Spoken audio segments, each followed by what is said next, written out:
Okay, so yesterday we went through both trying to understand the first stage in the Gemara, that there's two different tracks of Heir Pnei Mizrach, of sunrise permitting the new grain, and the Korban, the Shagas Aryeh's model, which again I think might work better for the position he doesn't offer it for. That maybe one way of looking at it is the basically chipping away at the Issur in two stages. And if there is no Omer, so then maybe the Heir Pnei Mizrach has the power to do it by itself. We did the Yerushalmi, who says that in the second stage of the Gemara, right, the notion that the Issur exists only until sunrise, but there's a mitzvah after that. What's the nature of the mitzvah? Is it biblical? Maybe a Chiyuv Gavra versus an Issur Chefza, which seems to be the formulation of some Achronim, like the Griz goes in that direction. Is it Dirabanan, which is the second day in the Yerushalmi? Is it Mitzvah Min HaMuvchar, which according to some Achronim, Tosfot, it means it's Dirabanan? Or I would suggest maybe more of a Ratzon HaTorah thing, like we discussed last week from Rosh Weiss, this notion that if you're supposed to bring the Omer, which is conceptually linked to the new grain, so then it's obviously the right thing to do to bring the Omer first. Maybe it's not a formal Issur, who knows? Maybe that's what Mitzvah Min HaMuvchar means. So those were some of the issues that we dealt with yesterday.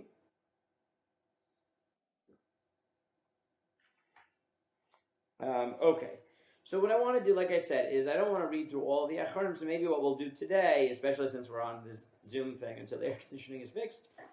Again, even if the air conditioning, it's supposed to be fixed today, hopefully, but even if it's not, next week is supposed to be 20 plus degrees cooler. Like it's supposed to be 80s. If it's 80s outside in the shul, it's, with fans, at least bearable, if not pleasant. Even today is not as bad, I think. I don't know what it's like there, but here it's not as bad. I think the high is more like 93, which is not great, but short of the 108 we were seeing before. Okay, that's not great. 93 is also not great, but anyways.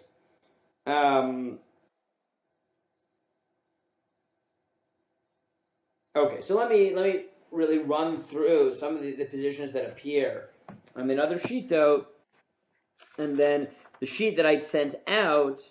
So that is moving on to the next parts of it. The Gzeira, a few sort of smaller issues I want to deal with, which is, and I want to maybe take probably 2-3 more days on this sugya, I don't know, and then I've already prepared the next sugya, which is the Chadash and Chutz La'aretz and Chadash owned by a guy and things like that. But I want to outline some of the other positions that we have. Okay, so we already discussed the Shagas Aryeh's position of the Chatzi Matir.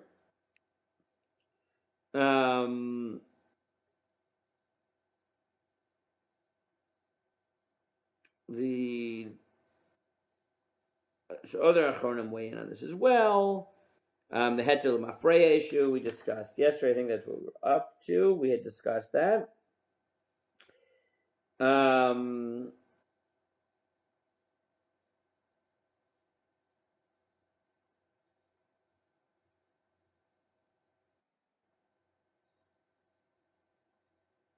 Okay, so there's a Machlokas Achronim. Let's talk for a minute about Rabbi Yehuda's position.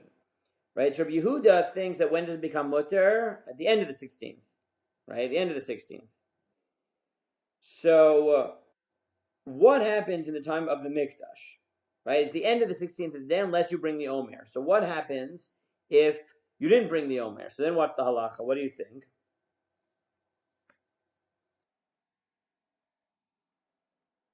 Good. So the Shagas Aryeh takes it like Daniel, and he says, look, what Rabbi Yehuda holds is Rabbi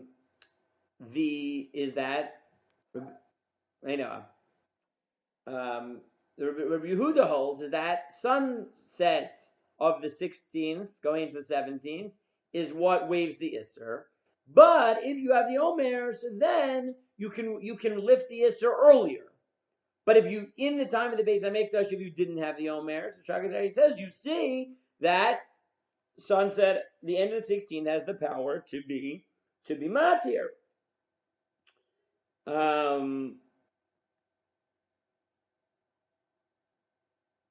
But the Minchas Chinuch argues. The Minchas Chinuch argues that when there was a Beit HaMikdash, it wasn't mutter until Yom HaViachem, right? Until Ad HaViachem, until you actually bring it. So you see, and this is something that we've seen over and over, is how do these two interplay? So the Shagas Aryeh assumes that according to Yehuda, the day is the Matir, and the Omer is the possibility to be a Matir by itself. But if you don't, that doesn't remove the fact that sunset or sunrise, depending what Shita you're in, can be Mekil. But the Minchas Chinuch doesn't think that. The Minchas Chinuch thinks that no. What Rabbi Yehuda is saying is that when there's no Omer, so they can function by itself. But when there is an Omer, there is a Korban, so that you need to bring the Omer, or the Heter won't take effect, even after the time has run out. I mean, the Achronim discussed this issue extensively. Okay, the Makor Baruch has a following position. He writes based on the Rashba on Daf Hey. Let me pull up the Rashba on Daf Hey. Second.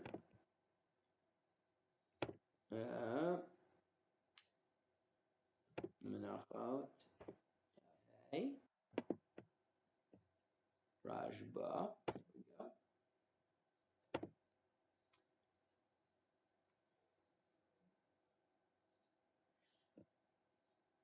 There, let me share a screen for a second. Yeah. So he argues based on the Rashba, Yuchos LaRashba really, that even when the Beis HaMikdash existed, if you didn't bring the Omer, the Chadash would be mutter at the end of the 16th. Right? So he bases it on the following source. Right? The Rashba says, in Mechosar Zman Lavo Vayom, Perish, Hol v'hayom dehei muteret Yisrael achar shetikra Minchas HaOmer, since the day will be Matir, achar shetikra Minchas HaOmer, acheret la mechuzeret zman hi legavoa.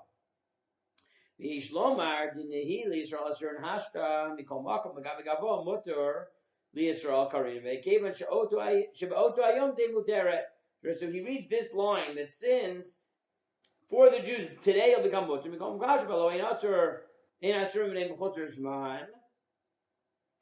V'ish lomar, next paragraph, the gamba zetaloi inyan bizman. The Rashba says explicitly, because it's not really Asur, because even in the time when you have the Omer, if you didn't bring the Omer, at the end of the day has the power to be Matir, the Chadash. The Meiri says this as well in Kedushin Memchet, that he says that the reason that Chadash is not considered in Issur Olam, right, is not considered an Issur forever, is because even if in the time of the Beit HaMikdash, you wouldn't bring the Omer, eventually it would become mutter when the time passed. So here's the Meiri. He says, "Umaksha amru b'chadash ein isuro isur olam shel achar shisha azar muter af shelo ekrivu omer." Right after the 16th, it's muter even without the omer. So you see that you have these several positions who think that that the day maintains the power even when there is a Beit HaMikdash to be Matir.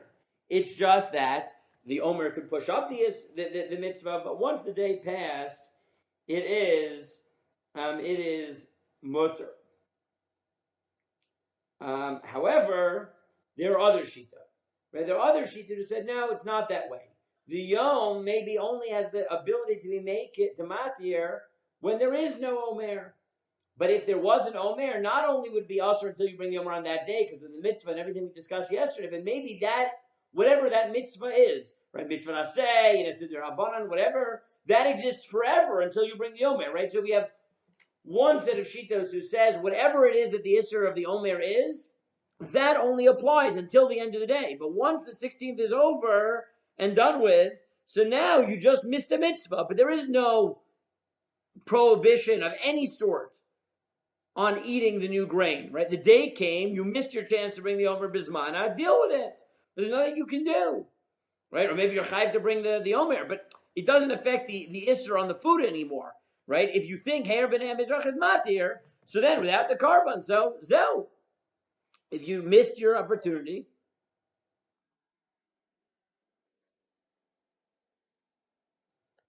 so I think that's what these shittas are saying. They're saying, look, if you think that Heir B'nei Mizrach is Matir, or the end of the 16th is Matir for that matter, so once you say that, so the Issur is lifted either at sunrise or at sunset. Why do you have to wait until the Omer? So everything we talked about, mitzvah derabanan, mitzvah menamuvchar, mitzvah d'oraita, Issur gavra, as opposed to Issur chefsa, fine. But that's only when it's the time to bring the Omer. But once the time to bring the Omer is passed, so now you missed an opportunity, you missed a mitzvah. That was bad. I'm not saying that was good, right? But the heter aspect, that already you had, right? And again, that's what the Rashba says explicitly. That's what the Meiri says explicitly. And others, so the Makor Baruch, right, makes this argument. He quotes all these Rishonim and others. He has other sources as well. But that it's enough. We saw two Rishonim who take this position. I think they think like Daniel, right? One is just, look, it can't go on forever. Or more precisely, it can't go on beyond the time, which is the Iker Zman of the Omer, right? It's one thing to say, look, on the 16th, you're supposed to bring the Omer. Wait, what's this like? It's like saying, look, you're not supposed to eat before Kiddush. So let's say you didn't say Kiddush all of Shabbos, you were just menuvel, right? You didn't bother saying Kiddush all of Shabbos, you slept in, you whatever, I don't know what you did the whole day. But now it's Tuesday. So now what are you going to tell me? Right? It's usher to eat because you owe Kiddush? No, you missed a mitzvah. That racks up in heaven. You missed a mitzvah. That doesn't mean that it's usher, right? To eat, right? You missed your opportunity. What do you want from my life? Yeah, right? And you're not supposed to eat before Shacharis. But if it's noon, right? So now what can you do? Right? You'll make up mincha. You'll daven twice at mincha. But the issue of eating before Shacharis, right? You can't daven Shacharis anymore. Like what, you know? But there are others who think not this way. And that's based on the following. So I'll share a screen again with you. Let me just open it up.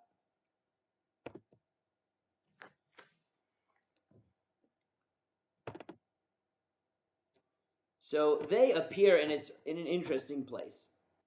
So if you look at this Mishnah, right? The Mishnah in Perkei Avos tells you that Asara Nisem Nasu Lavotenu B'Beit HaMikdash.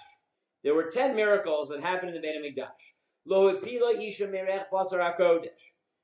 A woman never miscarried from the smell of meat in the Mikdash, meaning she wanted to eat it and she couldn't, and that frustration didn't lead to a miscarriage, right? She had a craving that couldn't be fulfilled.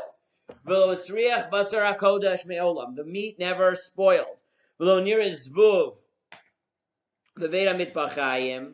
There was never a fly in the slaughterhouse. V'lo Ira Keri L'Kohen Gadol B'Yom HaKippurim. The Kohen Gadol didn't become Tamei Keri on Yom Kippur, right? Didn't have a seminal mission. Lo Kivuk Shamim Eishel Atzei Ma'aracha. Rain didn't put out the pyre of wood, the fire on his back. Lo Nitzcha Haruach Et Amud HaSham. The wind didn't overpower the pillar of smoke that emerged on his back. V'lo Nimtza Psul Ba'omer V'Shtei Alechem V'Lechem Apanim. And the Omer and the Shtei Alechem and were never found to be invalid, nor was the weekly Lechem Apanim. And when they would stand there, Omdim Tzfufim U'Mishtachavim Revachim, they would stand squished And then when they would bow, they would have miraculous face. A snake and a scorpion never hurt anyone in Yerushalayim. Lo amar adam l'chavero sarli hamakom she'olam Yerushalayim. It's too tight for me to live, so stay in Yerushalayim. So the Bartanura asks on this line, and he says, why? Why did you need such a miracle, dafka by the Omer and the Shtei Alechem? Right? Meaning there were other karbanot, and they did come invalid. Why is it that you needed this miracle specifically via the Omer? So he writes, She'im aya nimtza bahem, here, this highlighted part here. She'im aya nimtza behem psul kodem mitzvatan lo yafshel lahakar v'acherem tachtam. She'omer niktar balayla v'lo hayu marbim liktzor. So he says, because the mitzvah of the Omer is that you have to cut the grain at night. So if it was found to be invalid in the day when you were bringing the Omer, so there would be no opportunity to bring the Omer. But the Tiferet Yisrael goes farther, right? Meaning, if I just read the Bartanura, I would say, look, what's he saying? He's saying that if the grain was found to be usher, so I would just miss the mitzvah. Okay, that doesn't say that it would be usher until the next year. But the Tiferet Yisrael goes farther, and the Tiferet Yisrael says here, Be'omer, Shlo yakriu tetzayim b'nisan, Yasru kol Yisrael le'echol chadash b'shana zo. Right, what Daniel thought was implausible, and in fact the Rashba and the Meiri thought was implausible, the Tiferet Yisrael thought was halacha, and he said whatever it is that mitzvah Issur is of not eating the new grain until the Omer,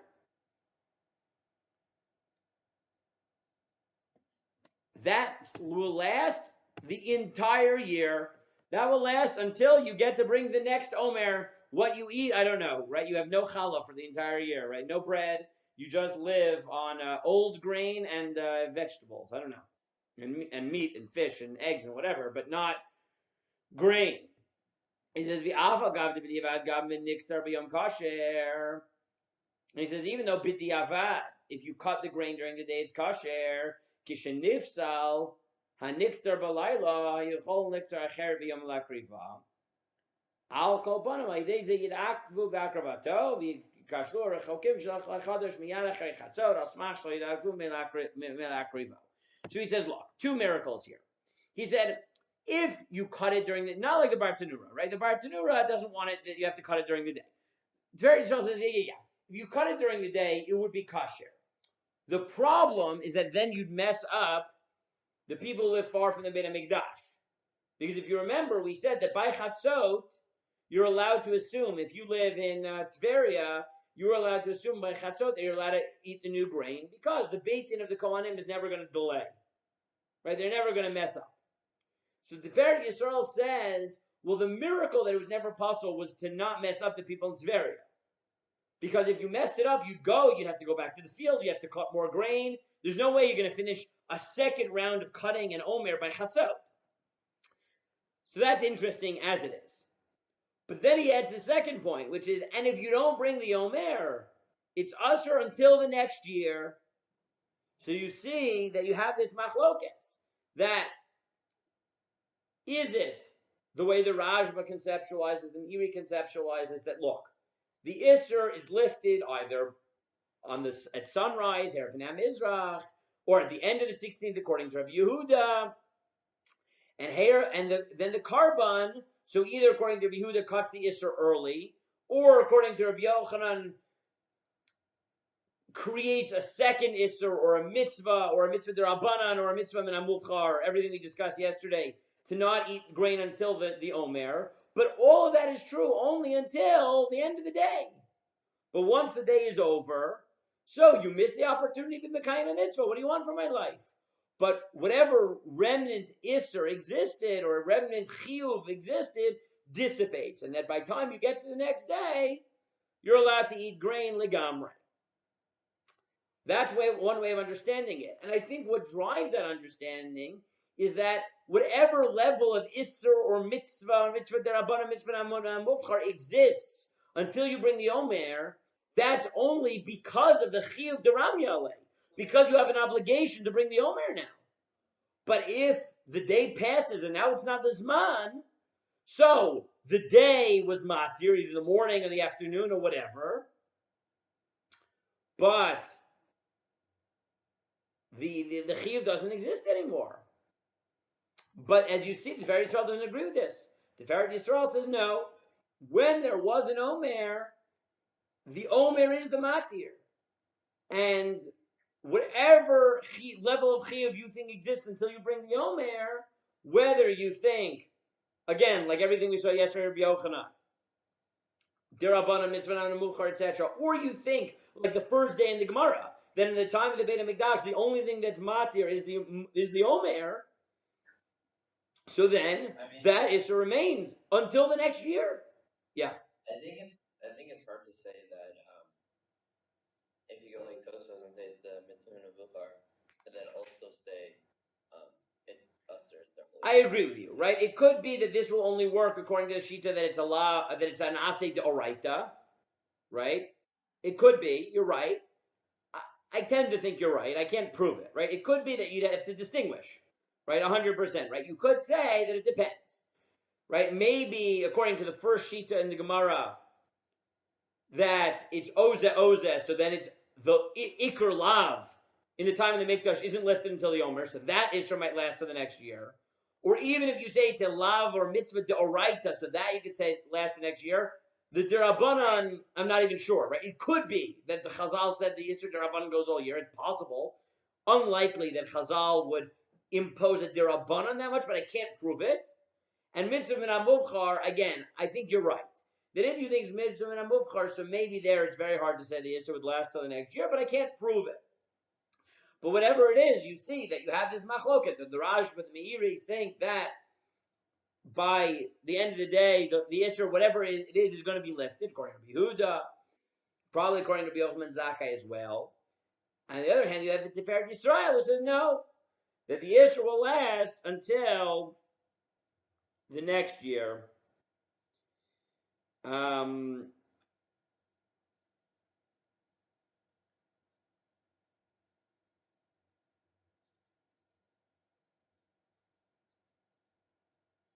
Okay. Now we've noted as well, right? We've talked a lot about this as the OMER R Matir. Now we've seen, right? It could depend on all the machlok we saw. It could be that even within you have to you argue about the standard of Matir. We've talked about that.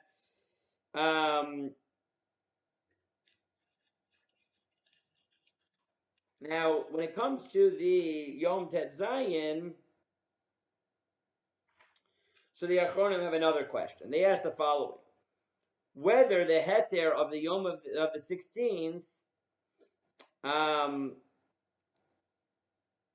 they have two ways of understanding it. One is to say maybe the nature of the heter of the 16th is that the day is a matir, or is it that the way they're understanding it is that it's not that the 16th is matir, it's that the Issur just evaporates on the 16th.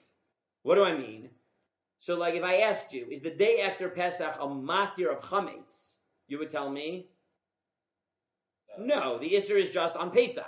The day after Pesach is not Pesach, right? So one way of understanding Heir Pnei HaMizrach is that it's like Pesach. The Issur is until the 16th of the Yom of Nisan, and after that it's just mutter. Or is it that the sunrise is matir, just like? It's different because it affects. It only affects new grain versus Pesach, which affects everything. No, well, it only affects chametz. Again, but you still have to ask the question. What would be l'may nafkamina? So the Achronim say that the nafkamina might be grain that took root on the 16th. That if you think that it's the sunrise of the 16th is a matir, So if it only took root afterwards,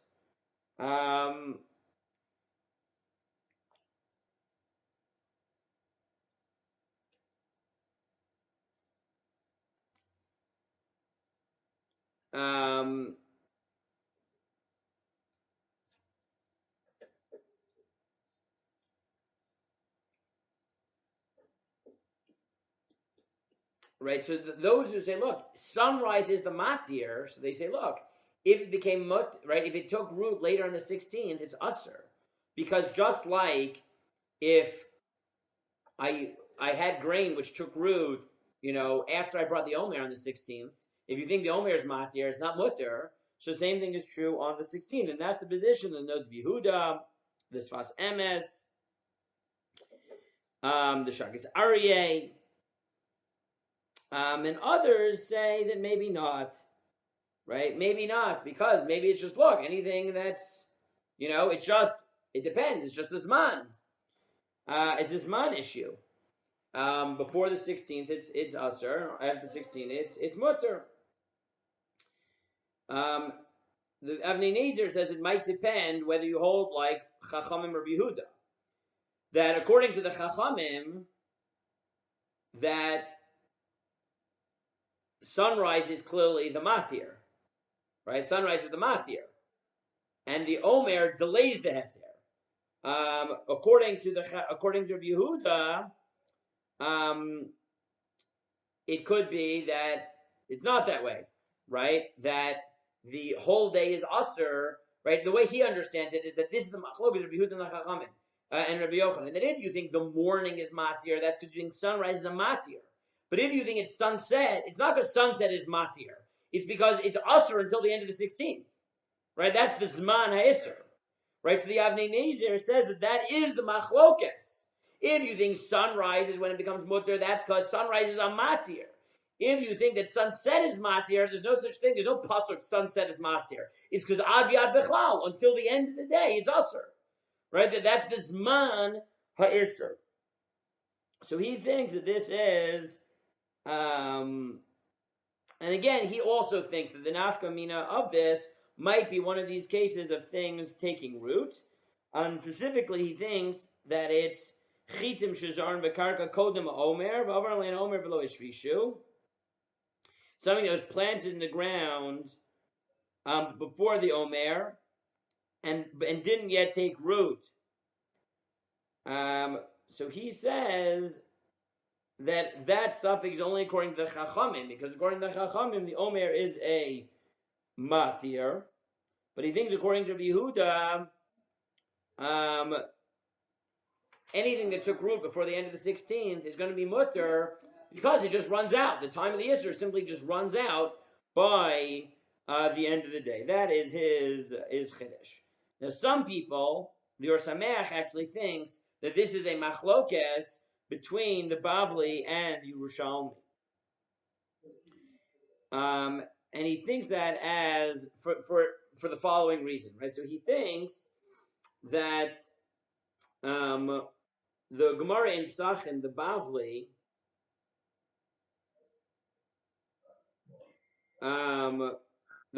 says that Nevela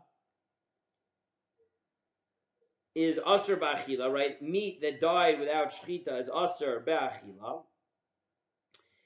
And that we learn from that it's also Asr B'Hana'ah. But by Chadash, since it never says don't eat it, it has no Issur Hana'ah. Okay? Yerushalmi says that the reason there's no Issur Hana'ah, the reason that Omer is different from Navela is because it's an Issur Hatolui Bizman. So the Or Sameach says maybe that's the difference. Right? The Yerushalmi calls Chadash an Issur Hatolui Bizman, which makes it sound like it just runs out. It's Asr at a certain time and it's Mutter at another time. But the Bavli that compares it to Nevela thinks that it's really Asr, it's just that there might be something that can be Matir it, but until you're Matir it, it's like tray food. Right? Not like Chametz, where the Issur evaporates.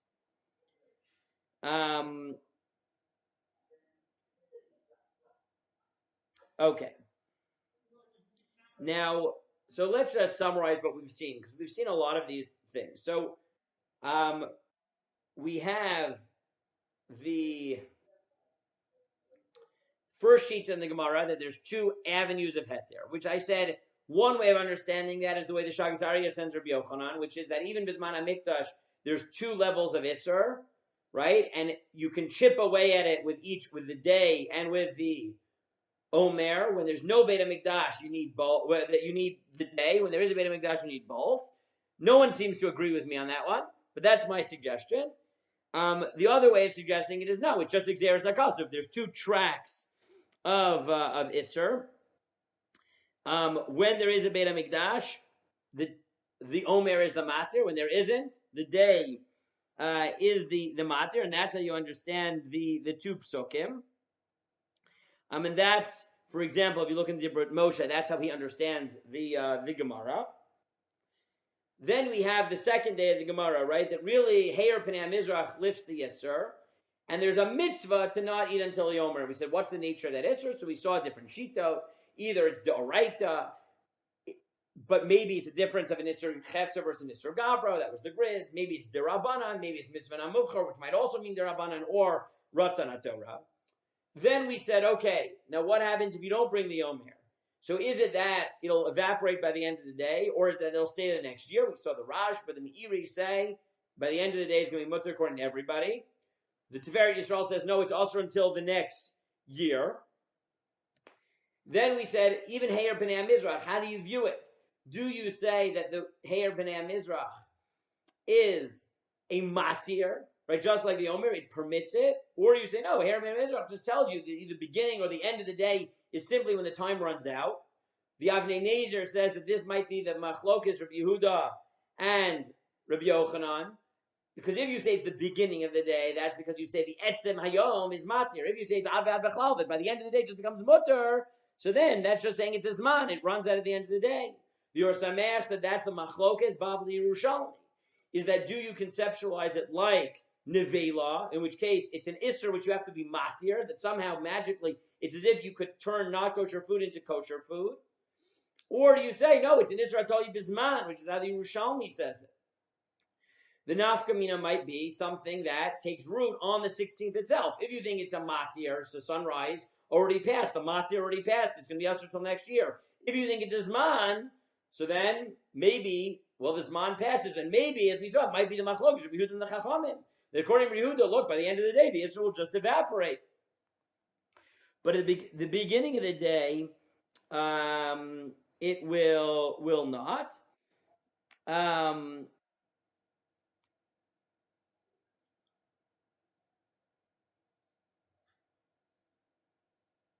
Now, the Rav Moshe Feinstein also argues that the question of whether the Issur until you bring the Omer is an Issur Chefza or an Issur Gavra might be the Machlokes of Yehuda and the Chachamim. Right, that the Chachamim who think, Rabbi Yochanan who thinks that sunrise is Matir and it's Asur until Chatzah, right, until you bring the Omer, so that's cool. That might be an Issur Gavra, there's dully in the mitzvah. But as we've suggested, according to Rabbi Yehuda, no, it's an Issur Chefza. There are two ways of removing the Issur Chefza, either waiting to the end of the day or being Matir it early by bringing the Omer. So it could be that not only are they arguing about time, but the question of when does it become mutter is also a machlokes about the nature of the Issur, an Issur Chefza, an Issur Gavra, and the like.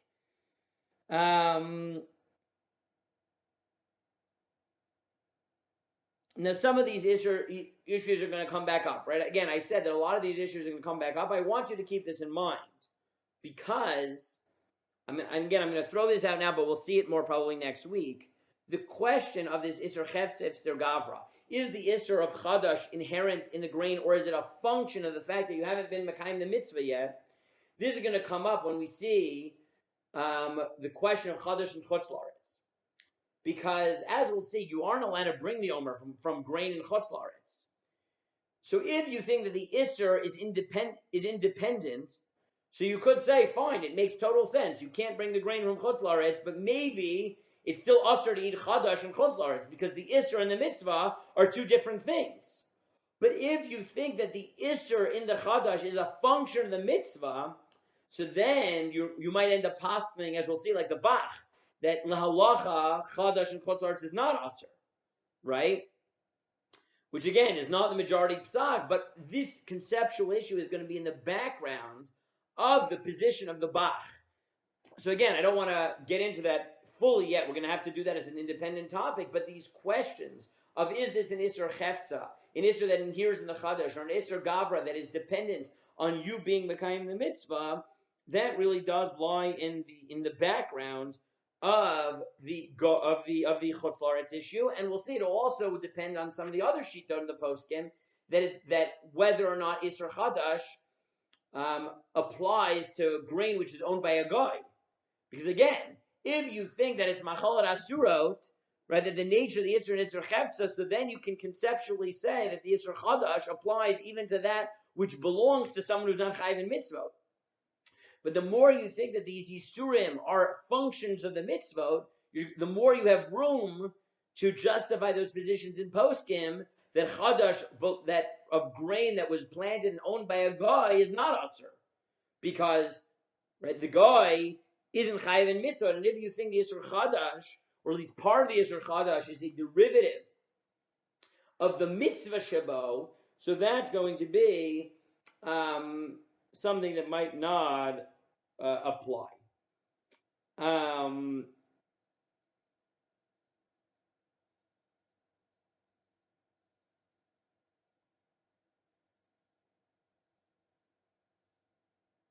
Okay, so I think, like I said, there's a lot more diunim in the Achronim about this. So, for example, I'll just throw out some of the issues, which I'm happy to discuss if you want, but otherwise I'll just at least be yotze by saying that these are issues that are raised. Because I think at this point you've understood most of these, and the issues that we'll deal with, I guess, what's today, Thursday? On Sunday, I want to move to the Gzeira, right? I want to try to finish this whole sugya before Shavuos, for sure. I don't know how many days we have next week, depending on whether you go to the beach. So I want to definitely finish this before, to be, this way our last sugya before we part for the year will be the question of Chadash and Chutz La'aretz, and if we have time, we'll do something else, but definitely cover that. But in this issue, I think we've covered a lot of the issues. So one of the diunim that come up in the Achronim is what happens if you're not able to bring the Omer in the time of the Beit HaMikdash for one reason or another because of a halachic impediment. What would you do then, right? Meaning, if you actually need the Omer as a Matir, you're stuck. If you think that it's the mitzvah Shabbat, so maybe if there's a halachic reason that you can't bring it, or you're an anus, right? So it'd be mutter because, right, it's the mitzvah Shabbat. But if you're an anus, maybe the mitzvah doesn't apply, and therefore it'd be mutter. So that's an issue that's brought up in it. There's a lot of diunim, which again I've mentioned several times, but I don't want to sort of break my head about it. Which is, how do you understand that original Omer when they came into to Eretz Yisrael? Was there an Issur Chadash at that point? Or not, which is a machlokes in the Yerushalmi already. There's interesting discussions about the Issur Chadash in bread that's made of wheat and rice, because rice is that middle category.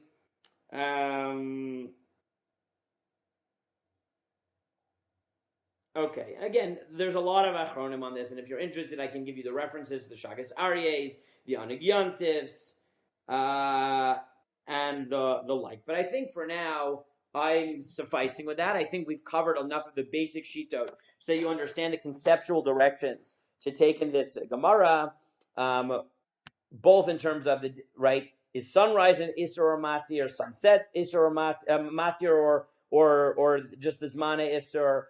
Is this the subject of the Machlokas Rabbi Yehuda and Rabbi Yochanan? What exactly would the nature of the mitzvah be? Is it that the Issur of the Omer that's created by the Omer, is that only as long as there's a mitzvah of the Omer, and therefore it's only until the end of the day? Or is it that you actually need it to be Matir, and therefore it goes to the end of the year, right, till the next year? Differences possibly within the Gemara. How could it be that there's two different Matirim in the time of the Beit HaMikdash, not in the time of the Beit HaMikdash. Again, what are the three levels of the mitzvah?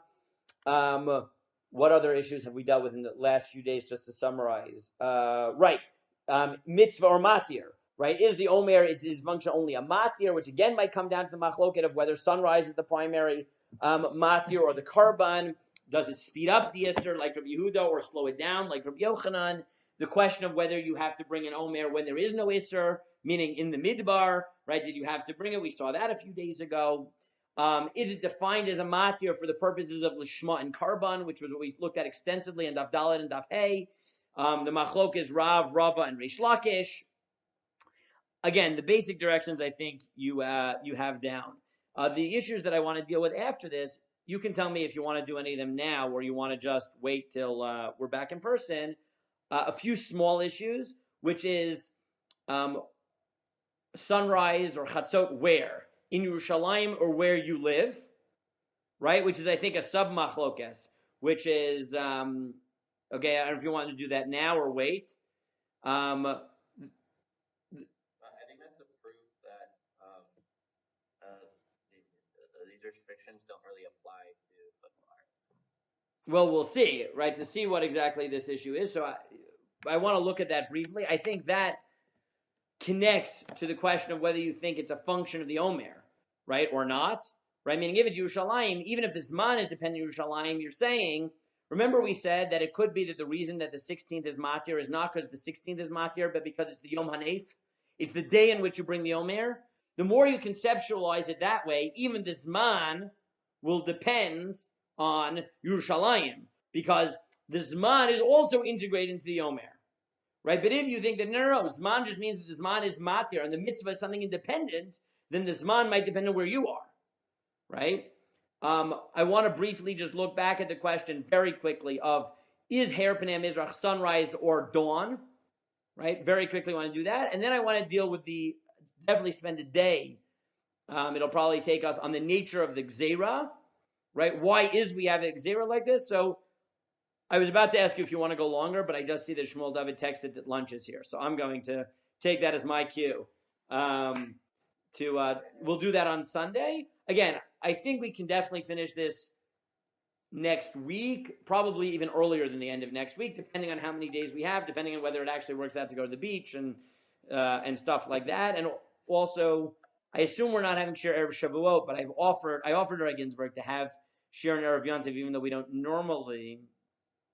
Part of it, either in person or Zoom, it depends a lot on. That was when we thought that the shuls wouldn't be open, but with the shuls open, right? And eating there, you will have some sort of Shavuos program, so you might want to nap on Erev Shavuos, so we'll figure it out. I don't know. I mean, yeah, Rabbi Ginsburg usually comes very good to share. Right. That's the plan. I think in the end of the day, with us being able to use the shul, and stuff like that, I think the plan was for Ginsburg to give shir, and Chaim Ozer probably to give shir.